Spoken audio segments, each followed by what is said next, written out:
Something catastrophic is unfolding beneath the headlines right now, and most people still don't understand the scale of what has just happened in the Middle East. Because this is no longer simply about another round of fighting between Iran and Israel. This is no longer about symbolic retaliation, controlled escalation, or political theater designed for domestic audiences. What we are watching now is the visible collapse of assumptions that have defined military power in the region for decades. And if you stay with me until the end of this analysis, I'm going to explain why the destruction we are seeing is sending shockwaves far beyond Tel Aviv, far beyond Tehran, and directly into Washington, Brussels, Riyadh, Beijing, and Moscow. Because behind the burning armor, behind the destroyed military infrastructure, behind the endless propaganda coming from both sides, something much larger has been exposed. The frightening vulnerability of a military system that believed technological superiority alone guaranteed strategic dominance. And let me be absolutely clear before we go any further. What happened was not a battlefield accident. It was not some isolated tactical setback that can simply be repaired with more funding, more airstrikes, or more political speeches. This was the result of years of strategic miscalculation colliding with a new reality of modern warfare that many Western military planners still refuse to fully accept. Because the battlefield has changed faster than the institutions managing these wars can psychologically adapt to that change. Now understand something important here. For decades, Israeli military doctrine was built around several core assumptions: rapid mobilization, air superiority, precision intelligence, technological dominance, offensive initiative. The belief that any regional enemy could ultimately be overwhelmed through superior coordination, superior targeting systems, superior surveillance, and superior integration between intelligence and combat operations. And for a long time, those assumptions largely held true against fragmented opponents. But Iran never built its military strategy around matching Israel conventionally, tank for tank or aircraft for aircraft. That was never the objective.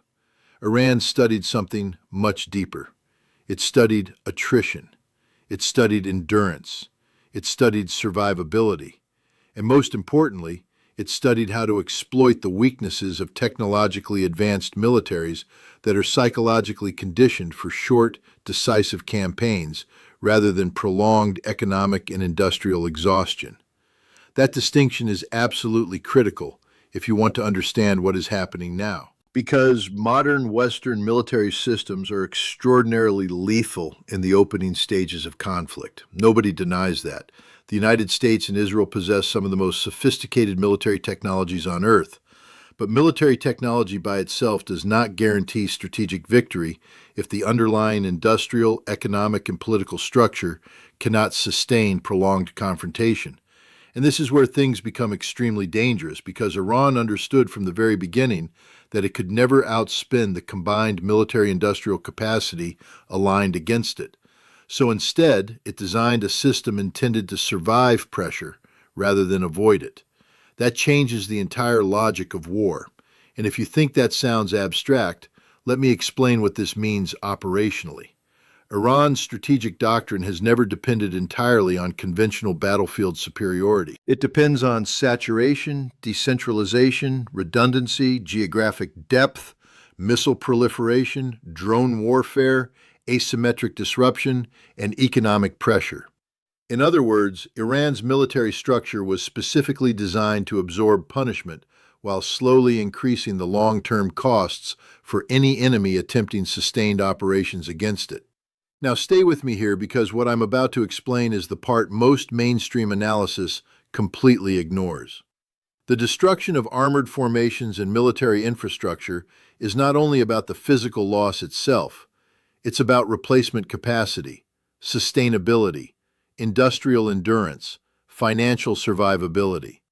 The ability to continue fighting month after month without collapsing politically or economically. That is where modern wars are increasingly decided. And this is where the Western model begins encountering serious limitations. Because over the last 30 years, many Western economies shifted away from wartime industrial production models toward highly financialized economic systems optimized for efficiency rather than resilience. Production chains became globalized. Manufacturing capacity was outsourced. Strategic reserves were reduced. Defense industries increasingly focused on expensive precision systems produced in relatively limited quantities. Everything became dependent on just-in-time logistics and peacetime assumptions. But attrition warfare destroys those assumptions, and Iran understood that from the start. Iran never expected to defeat Israel through a single overwhelming military blow. The objective was always to create a prolonged strategic crisis capable of slowly degrading military readiness, economic stability, political cohesion, and public confidence over time. That's the real battlefield now. And what has shocked so many military analysts privately is not simply the physical destruction itself. It's how rapidly resource consumption accelerates once sustained operations begin. Because modern warfare burns through inventory at extraordinary speed. Missiles, interceptors, drone systems, fuel, spare parts, armor replacement, maintenance cycles, ammunition stockpiles. All of it disappears far faster than peacetime planners typically assume. And if you think that's alarming, the next development is even worse. Because once supply chains become stressed during prolonged conflict, the economic consequences begin spreading outward into global energy markets, trade systems, insurance costs, transportation networks, and food supply chains simultaneously. That's exactly what we are beginning to witness now. And let me tell you something else people are not talking about enough. Military power is not an abstraction. It is not simply a number on paper. It is not a collection of impressive promotional videos or political speeches about strength. Military power only exists inside a specific strategic framework involving geography, logistics, industrial support, economic endurance, political legitimacy, and operational sustainability. Remove any one of those pillars long enough, and even powerful militaries begin facing structural strain. Iran's planners understood this perfectly. That's why their entire defensive architecture was built around prolonging conflict rather than avoiding it. Now think carefully about what this means psychologically for regional actors watching this unfold. Gulf states are watching. Turkey is watching. China is watching. Russia is watching. NATO is watching. They are all observing the same thing, the limits of rapid dominance models against hardened attritional systems designed for endurance. And this is where the situation becomes truly historic. Because the world may be entering a period where industrial resilience matters more than technological spectacle. That is a profound shift in military logic. The assumption that precision weapons alone can quickly impose political outcomes is increasingly being challenged by conflicts that simply refuse to end on schedule. We already saw hints of this in Ukraine. We are seeing it again now. And most Western political systems are psychologically unprepared for prolonged strategic exhaustion because their populations are accustomed to short operations marketed as controlled interventions rather than grinding wars of endurance. Iran understood that political weakness from the beginning. It understood that democracies under economic pressure become internally unstable very quickly once inflation rises, fuel costs surge, supply chains tighten, and casualty tolerance begins collapsing. And if you think that's theoretical, look at what's already happening economically beneath the surface. Energy markets are tightening, insurance costs for shipping routes are climbing, investors are becoming nervous about long-term instability in the Gulf, strategic petroleum reserves are under pressure globally, fertilizer markets are becoming unstable, food production costs are increasing, inflationary fears are rising again internationally. All of this from a conflict many politicians originally believed could remain regionally contained. But this is where things become even more dangerous, because once nations begin realizing that prolonged instability threatens the global economy itself, political calculations start changing rapidly. Countries that initially supported confrontation begin reconsidering costs. Allies become nervous. neutral states become more independent, financial systems begin hedging against uncertainty, and suddenly what began as a regional military conflict transforms into a worldwide economic and geopolitical crisis. That transformation may already be happening. Now let me address another critical issue most media discussions completely fail to grasp. Modern military systems are extraordinarily dependent on uninterrupted industrial maintenance cycles. Tanks are not simply machines you deploy endlessly without consequence. Aircraft require constant servicing. Precision-guided munitions require sophisticated replacement chains. Radar systems require maintenance. Missile defenses consume enormous quantities of expensive interceptors. Everything depends on functioning industrial ecosystems capable of sustained replenishment. Attrition attacks the ecosystem itself. That's the key insight here. And Iran's strategy appears increasingly designed around exhausting systems rather than merely defeating units tactically. There's a massive difference between those two concepts. Tactical victories do not automatically produce strategic success if the broader system sustaining those victories slowly weakens over time. Now stay with me because this next point is critical.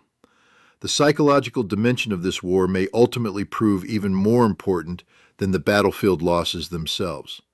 Because for decades, much of Israel's regional deterrence rested not only on military capability, but on perceived invulnerability. The belief that escalation against Israel would ultimately produce overwhelming retaliation impossible to sustain against. But prolonged conflict changes perception. Once regional actors begin believing sustained pressure is survivable, deterrence dynamics start shifting. That shift terrifies policymakers throughout the region right now, and it should, because changing deterrence perceptions can trigger cascading instability.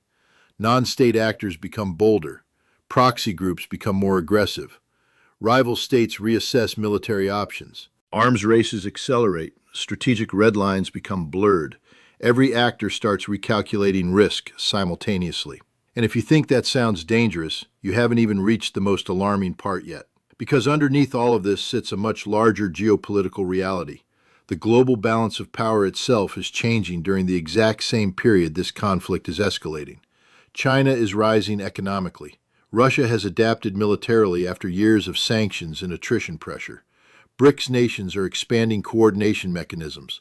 Gulf states are diversifying alliances. Confidence in American strategic management is weakening internationally. All of these trends are converging simultaneously while the Middle East destabilizes. That combination is extraordinarily volatile, because periods of major geopolitical transition historically create environments where regional wars become catalysts for much larger systemic crises. The old order weakens before the new order stabilizes.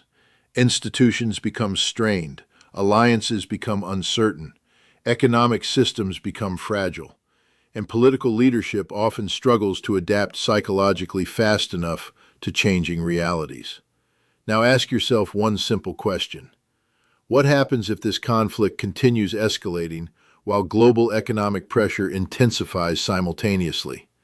That is the question terrifying strategic planners privately right now, because wars of attrition do not remain neatly confined once energy systems, shipping corridors, and industrial markets become involved. The consequences spread outward globally, and the longer this continues, the greater the risk that political leaders begin making increasingly desperate decisions under pressure. That's the real danger here. Not simply battlefield destruction, not simply military losses, but the possibility that prolonged attritional conflict is exposing structural weaknesses inside the very systems that once believed themselves untouchable. And if those systems continue cracking under pressure, the geopolitical consequences are going to extend far beyond Israel and Iran themselves. They will reshape the strategic landscape of the entire world. Now here is where this situation becomes even more dangerous, because once wars begin exposing structural weaknesses inside military and economic systems, political leadership almost always responds with escalation before adaptation. That is one of the oldest patterns in history. Governments under pressure rarely admit limitations immediately. Instead, they attempt to restore credibility through displays of force, expanded operations, harsher rhetoric, and larger commitments. But if the underlying strategic assumptions themselves are flawed, escalation can actually accelerate decline rather than reverse it. And that is the trap many leaders may already be walking into right now without fully understanding the consequences. Because what we are seeing unfold is not simply a battlefield confrontation anymore. It is a stress test of entire geopolitical systems.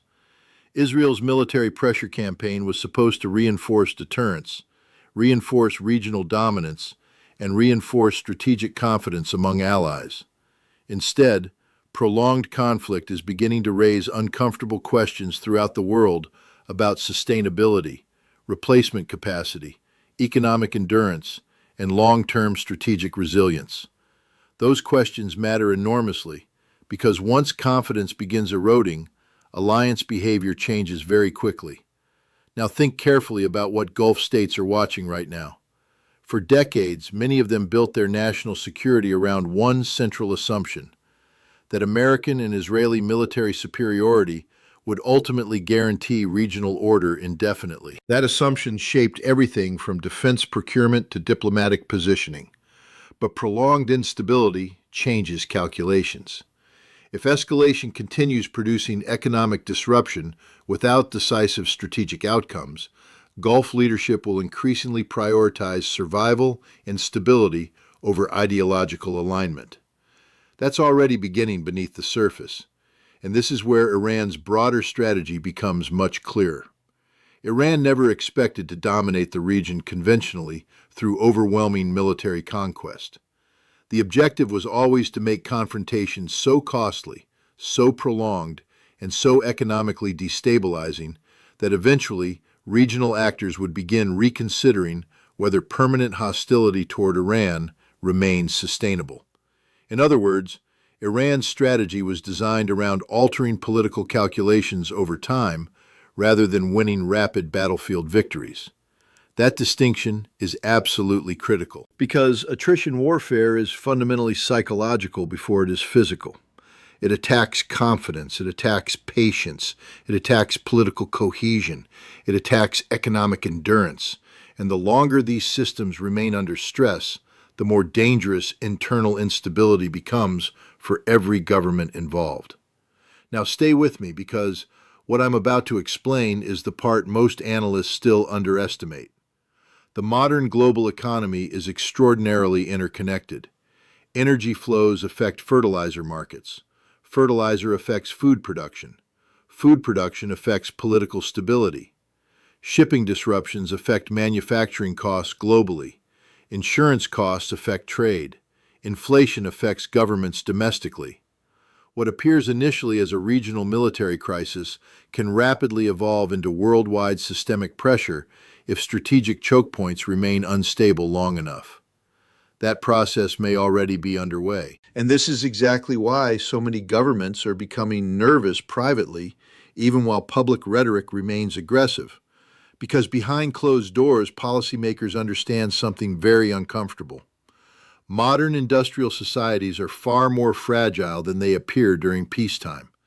They require continuous flows of energy, components, transportation, and financial confidence to remain stable. Interrupt those flows long enough, and even advanced economies begin experiencing serious strain. Now let me explain why this conflict has become such a major geopolitical turning point internationally.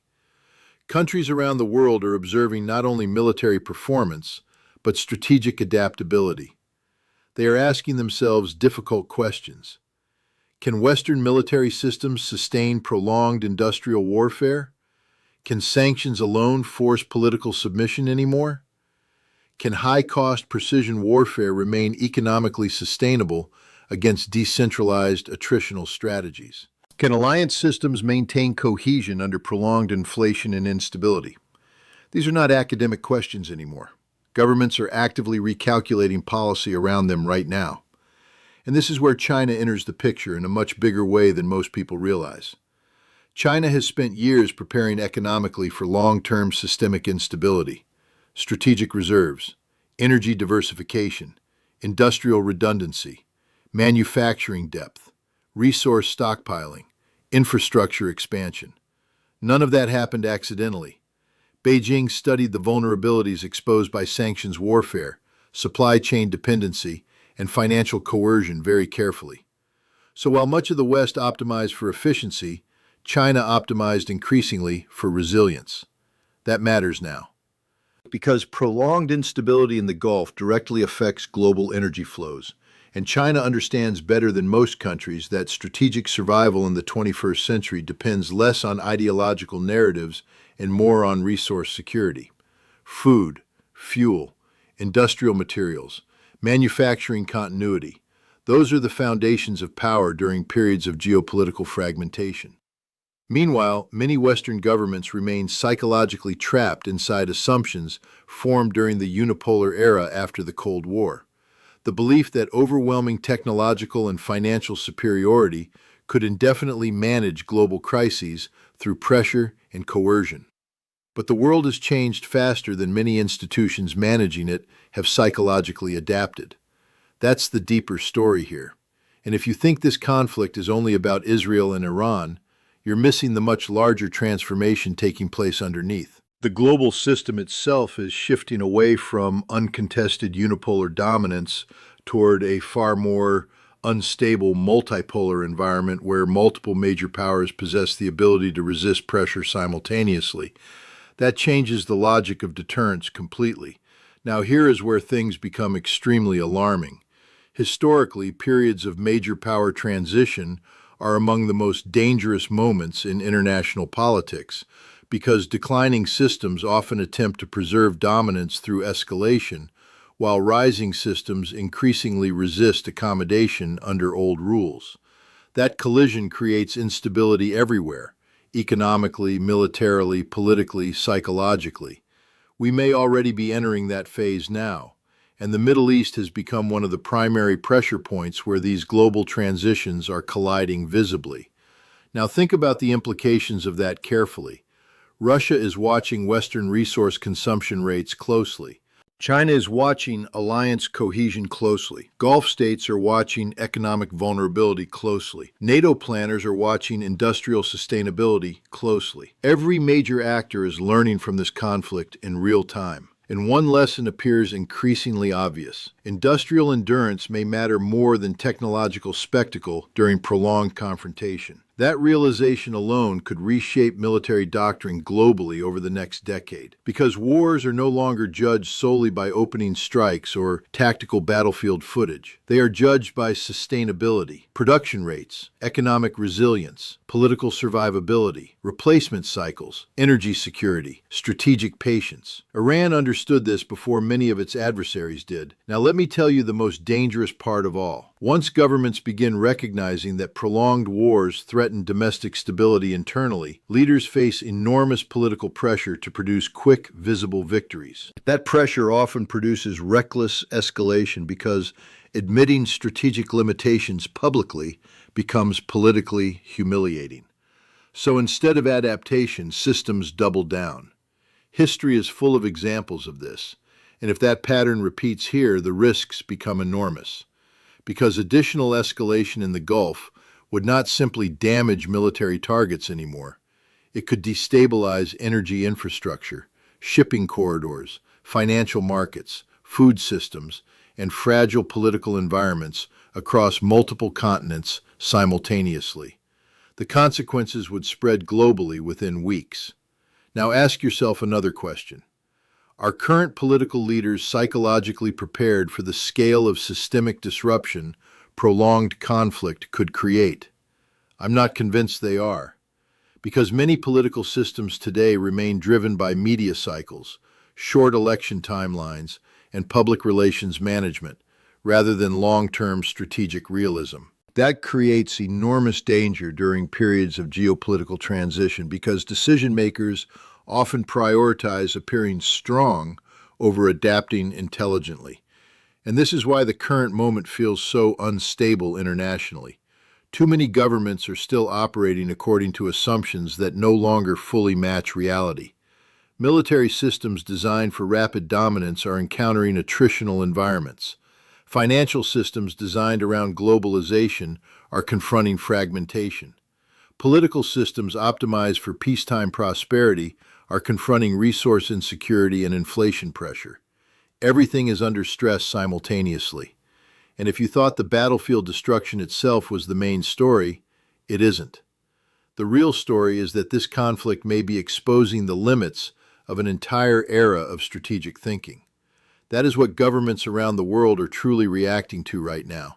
Because once confidence in old systems begins eroding, global behavior changes rapidly. Nations diversify alliances. Strategic neutrality increases. Economic blocs strengthen independently. Regional powers become more assertive. Trust weakens. Hedging behavior expands everywhere. We are already seeing signs of this globally. And if the conflict continues intensifying while economic pressure rises internationally, the possibility of broader geopolitical fragmentation increases dramatically. Not immediate collapse, not apocalypse, something more complex and historically familiar, a prolonged transition toward a less stable, less centralized international order. That transition could define the next generation. And this is why so many strategic planners privately fear what comes next more than what has already happened. Because once prolonged attritional conflict reshapes global expectations psychologically, reversing those perceptions becomes extremely difficult. The image of invulnerability weakens, confidence weakens, deterrence weakens, and once deterrence weakens, instability spreads. That is the true danger hidden beneath all the headlines. Not simply destroyed tanks, not simply battlefield losses, but the possibility that this conflict has accelerated a much larger geopolitical shift already unfolding beneath the surface. One where the old assumptions governing military power, economic pressure, and global dominance are beginning to fracture simultaneously. And if those fractures continue widening, the consequences will reach far beyond the Middle East itself. They will reshape the balance of power across the entire world order.